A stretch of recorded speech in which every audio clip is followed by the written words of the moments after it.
It was a chilly winter evening when Emma, Jane, Ryan, and Alex received an urgent message from their friend Tyler.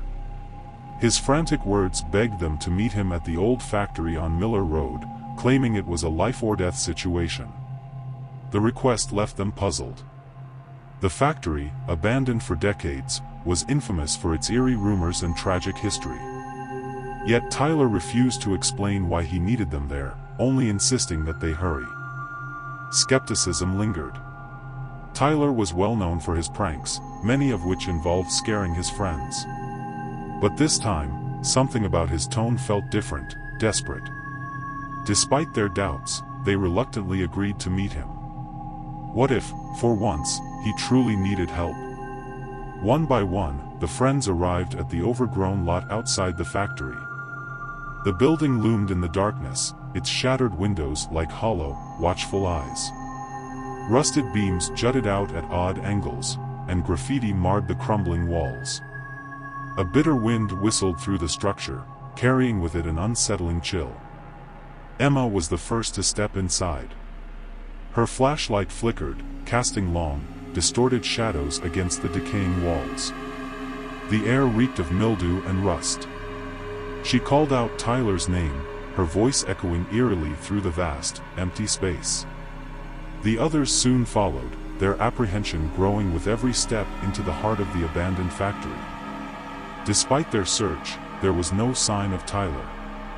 The silence was deafening, broken only by the groans and creaks of the aging building. Then, out of nowhere, a blood-curdling scream pierced the air, freezing them in their tracks. It was Tyler's voice. Unmistakable. Panic set in as they debated what to do. Convinced Tyler was in danger, they decided to split up to cover more ground. Time, they felt, was critical. Jane stayed on the first floor, sweeping her flashlight across the dusty, debris-strewn ground. Emma ventured to the second floor, where every creaking step on the groaning metal staircase sent shivers down her spine. Shadows seemed to move with her flashlight's beam, giving her the unnerving sense that she was being watched. Ryan headed to the third floor, where rows of rusted machinery lined the walls like sentinels, their hollow interiors echoing with faint creaks. Alex explored the loading dock, the most isolated section of the factory. His footsteps reverberated in the cavernous space, amplifying his growing paranoia. Minutes passed, but none of them found Tyler. Frustration and fear began to gnaw at their resolve. Then Jane stumbled upon something horrifying, a body sprawled on the ground. She aimed her flashlight, her hand trembling as she realized it was Tyler, lying in a pool of blood. His lifeless eyes stared blankly upward, and his phone lay beside him, its screen still blinking with unread messages. Jane screamed, her voice reverberating through the factory. She hurriedly messaged her friends, telling them she'd found Tyler and that he was dead. Before she could reply to their panicked questions about her location, a faint buzzing sound caught her attention. It was behind her, a chainsaw revving to life. She turned, and there he was, a man in a mask, holding the chainsaw. Jane bolted, running as fast as her legs could carry her, but the masked man was relentless. He caught up to her with terrifying speed, the roar of the chainsaw drowning out her screams as he cut her down. The others, unaware of Jane's fate, frantically tried calling her phone, but there was no response. While searching the factory, Alex saw the masked man dragging two bodies, Tyler's and Jane's. Shocked, Alex ducked behind a rusted machine, his heart pounding. But in his panic, he knocked over a pile of tools. The loud clatter echoed through the factory, drawing the masked man's attention. Alex froze, barely daring to breathe. For a moment, it seemed he might escape unnoticed. Then the chainsaw roared to life once more. Alex bolted, sprinting through the maze of machinery, but the man was faster. The chainsaw struck his back, and Alex collapsed.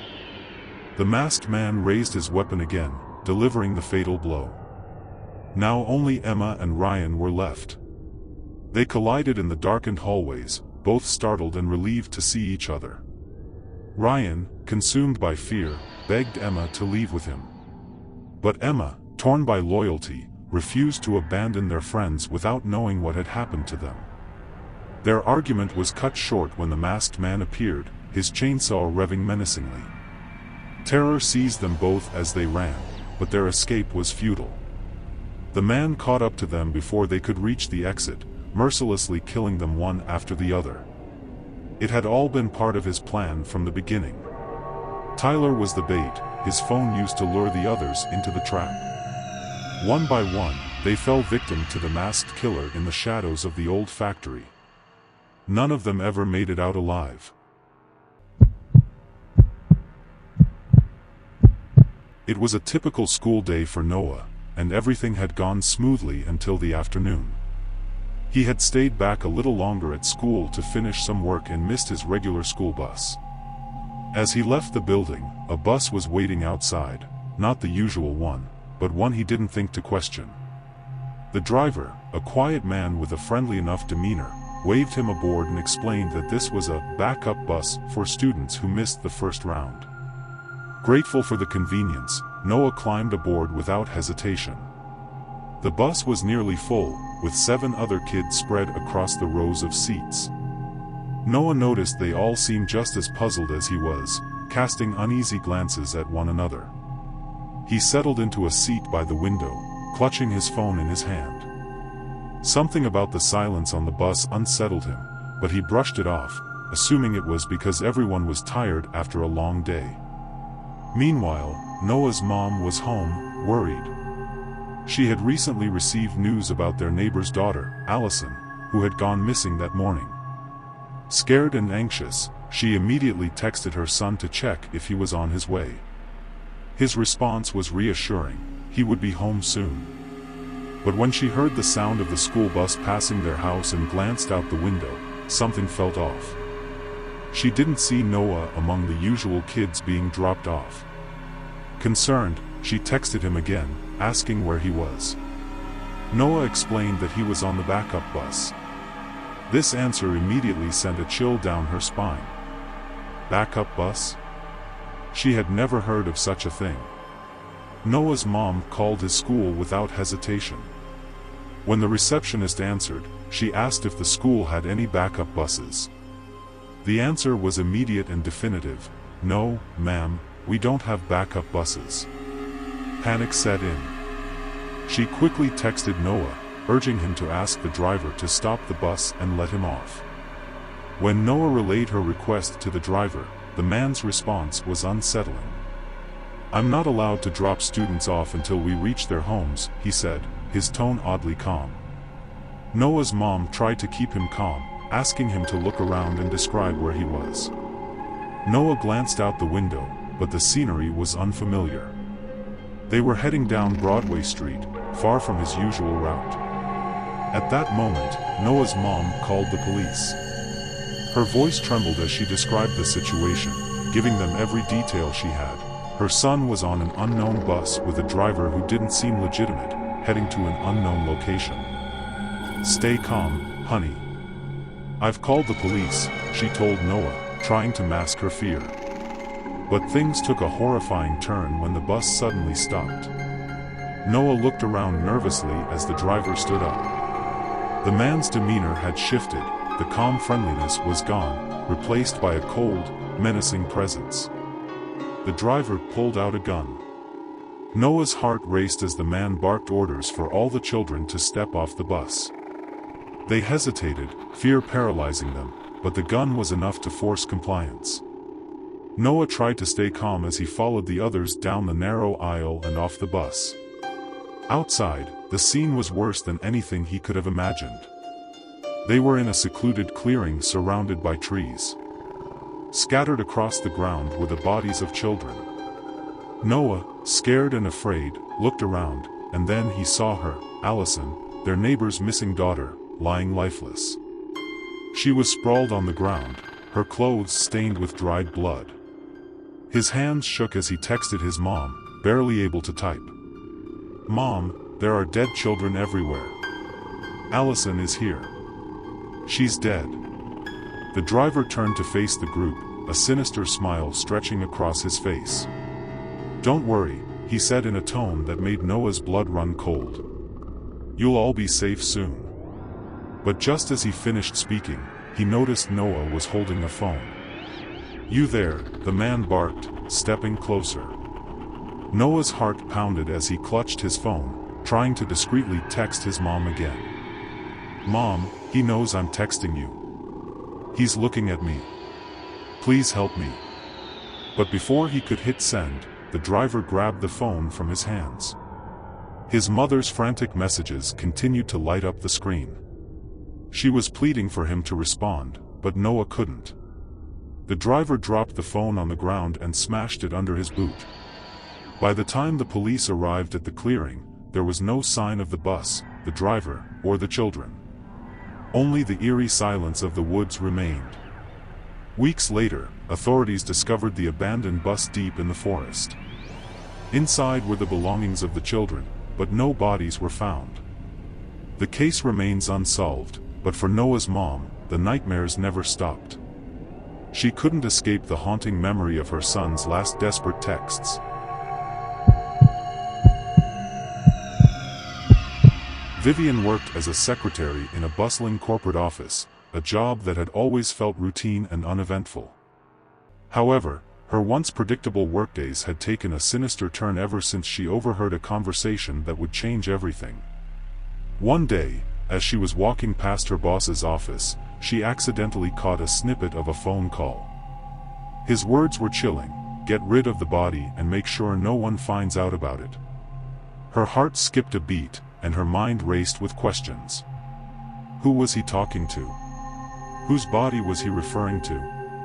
The implications were terrifying, and for the first time in her career, Vivian felt a deep unease about the man she worked for. She couldn't shake the memory of his voice, low and serious, filled with a menace she had never associated with him before. When she cautiously entered his office later that day to deliver some documents, her boss's reaction was equally alarming. Normally, he was cordial and professional, even borderline friendly. But that day, he shouted at her for not knocking before entering. His face was flushed with anger, his eyes wild, and his tone far harsher than anything she had ever experienced. It was unlike him, out of character and unsettling. The reprimand left her shaken, but it also solidified her suspicion that something was deeply wrong. From that moment, Vivian began to notice subtle but troubling changes in her boss's behavior. He had always been meticulous and composed, but now there was an edge to him, a nervous energy that he struggled to mask. He seemed jumpy, as if he were constantly looking over his shoulder. Small things caught her attention: his overly curt responses, his sudden disappearances during the day, and the way he avoided her gaze when she asked questions. Then came the moment that truly set her alarm bells ringing. One evening, as she prepared to leave the office late after finishing some paperwork, she saw him in the parking lot. He was carrying something heavy, a large, bulky object wrapped tightly in a black plastic bag. She watched from a distance, frozen in place as he struggled to lift the object and place it into the trunk of his car. Her mind immediately went to the worst-case scenario: was it a body? Vivian wanted to call the police right then and there, but she hesitated.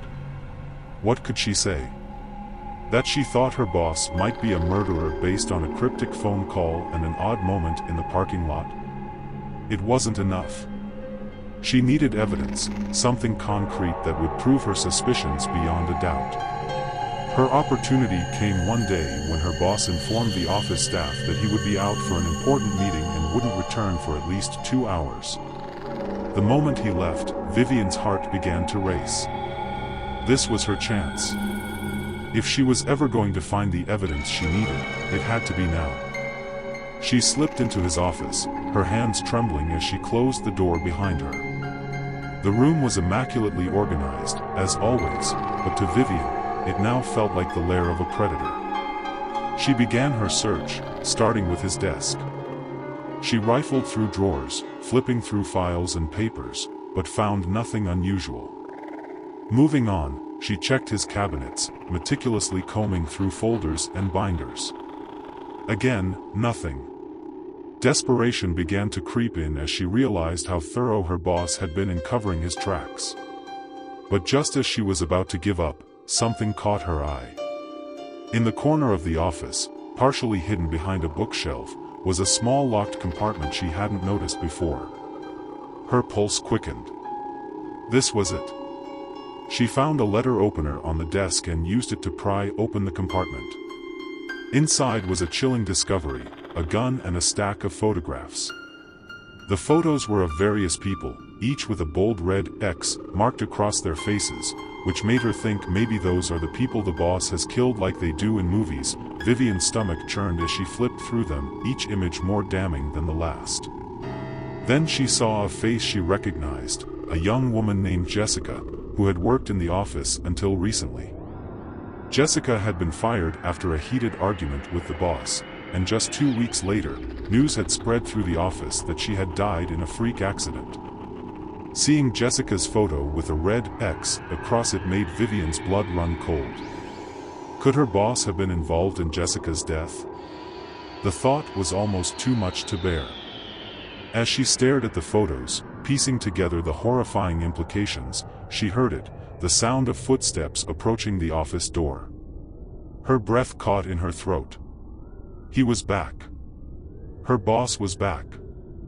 Vivian frantically looked for a place to hide, her mind racing. But before she could move, the door swung open, and there he stood. His eyes immediately fell on her, then on the open compartment, the gun, and the photos in her trembling hands. His face darkened, and an icy fury filled his eyes. "What are you doing?" he demanded, his voice low and dangerous. Vivian froze, her mind screaming at her to say something, to explain, but no words came out. She was caught, and the realization hit her like a freight train.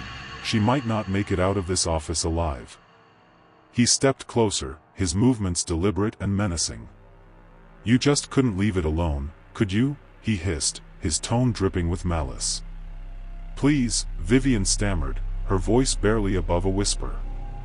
"I didn't mean to." "Didn't mean to what?" he interrupted, his voice rising. "Snoop through my things? Find out what you shouldn't know?" Tears streamed down Vivian's face as she tried to back away, but he was too quick. Before she could make a run for it, he grabbed her by the arm and pulled her close. "You know too much now," he said coldly, pulling the gun from the drawer. "And I can't take the risk of you talking." "No, please." Vivian's plea was cut short by the deafening sound of a gunshot. The office fell silent once more, the air thick with the scent of gunpowder. Her lifeless body slumped to the floor, the photographs scattering around her like a macabre mosaic. The boss stood over her, his expression unreadable. He carefully picked up the photos and placed them back in the hidden compartment, locking it once more. Then, with a practiced efficiency, he cleaned up the scene, ensuring there was no trace of what had happened.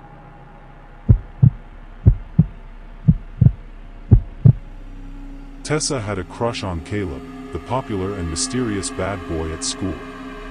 After weeks of trying to get his attention, her wildest dream had come true, he had kissed her. She couldn't wait to share every detail with Ivy, her best friend and confidant. Tessa poured her heart out, describing the magical moment. It had happened after school in his car, where Caleb, in his effortlessly charming way, told her he'd been thinking about her. He leaned in, brushing a strand of her hair away before their lips met. For Tessa, it was a perfect movie-like scene she'd replay in her head for years. But Ivy wasn't thrilled. Her reply wasn't what Tessa had expected. Instead of squealing with excitement, Ivy was cautious, reminding Tessa of Caleb's reputation. He was infamous for his string of brief relationships, each ending messier than the last. Ivy had warned Tessa before to stay away from him, but Tessa had always waved off her concerns, claiming Caleb was misunderstood. This time, Tessa wasn't having it. "He's not who everyone says he is," she argued. "You don't know him like I do." But Ivy didn't budge, insisting Caleb had a pattern of leaving girls heartbroken. She pointed out how he'd ghosted Sarah after 2 weeks, broke Abigail's heart in front of half the school, and ditched Ella at prom for another girl. Their back and forth turned into a heated argument. Tessa accused Ivy of being jealous, while Ivy stood her ground, saying she only wanted to protect her. "You deserve better than Caleb," Ivy said firmly. Tessa, frustrated and defensive, ended the conversation abruptly. She didn't need negativity on what was supposed to be the happiest day of her life. By evening, Tessa regretted how things had ended with Ivy, but she still felt justified in defending Caleb. She told herself Ivy just didn't understand. Deciding to focus on her newfound romance, Tessa accepted Caleb's invitation to hang out at his house. When she arrived, Caleb greeted her with his signature smirk. His house was larger than she imagined, with dimly lit rooms and an eerie quietness that felt almost unnatural. But Caleb was his usual charming self, making her laugh and feel at ease. They settled on the couch to watch a movie. As the film played, Tessa excused herself to use the bathroom. Caleb pointed her down the hall, and she wandered through the quiet house. As she passed a room with the door slightly ajar, she noticed something odd. Curiosity got the best of her, and she peeked inside. What she saw made her stomach drop. The room was filled with mannequins, or at least that's what she thought at first. But as her eyes adjusted to the dim light, she realized these weren't mannequins. They were bodies. Dead human bodies. At least 10 of them, posed unnaturally, as if they were part of some macabre display. Her heart raced as she took a closer look. That bracelet, it was Abigail's. Abigail had gone missing months ago, and Tessa now knew why. Panic set in as the realization hit her. Caleb wasn't just a heartbreaker. He was a serial killer. Tessa turned and ran, her breath hitching as she tried to stay quiet. She bolted out the back door, into the woods behind Caleb's house, and dialed 911 with trembling fingers. Between sobs, she explained what she had seen and begged for help. But her terror only grew when she heard a car engine. Caleb was searching for her. She crouched behind a tree, watching as he slowly drove through the woods, shining a flashlight out the window. He got out of the car, and to Tessa's horror, he was armed. Caleb called her name, his voice calm but menacing. "Tessa, come out. You misunderstood. Let me explain." Tessa stayed silent, her heart pounding in her chest. He called her phone, and the sudden ringtone gave away her location. She cursed herself for not silencing it earlier. Caleb moved toward the sound, and Tessa scrambled to find a new hiding spot. She texted Ivy in a panic, apologizing for their fight and confessing everything. Ivy was horrified and tried to reassure Tessa, urging her to stay hidden and wait for the police. Caleb's calm facade started to crack as he grew angrier, shouting for Tessa to come out. "You don't have to make this harder than it is," he yelled. The woods were dark, and Tessa felt hopelessly alone. Every sound seemed amplified, the crunch of leaves under Caleb's boots, the distant hum of his car's engine, and her own labored breathing. She could hear him getting closer, and the flashlight beam swept dangerously near her hiding spot. Just when she thought he might find her, flashing red and blue lights appeared in the distance. The police had arrived. Caleb cursed under his breath and tried to make a run for it, but the officers were faster. They tackled him to the ground, disarming him and placing him in handcuffs. Tessa emerged from the woods, trembling but safe. She gave her statement to the officers, who later discovered the horrifying scene in Caleb's house. The next day, Tessa reached out to Ivy again, this time with an apology laced with tears. She admitted how wrong she had been and thanked Ivy for always looking out for her, even when she didn't want to hear it. Ivy forgave her without hesitation, relieved that her best friend was alive. Tessa couldn't shake the nightmares of what she'd seen, but she knew one thing for sure: she'd never ignore Ivy's instincts again. Their friendship grew stronger from the ordeal, a bond forged in trust and unwavering support.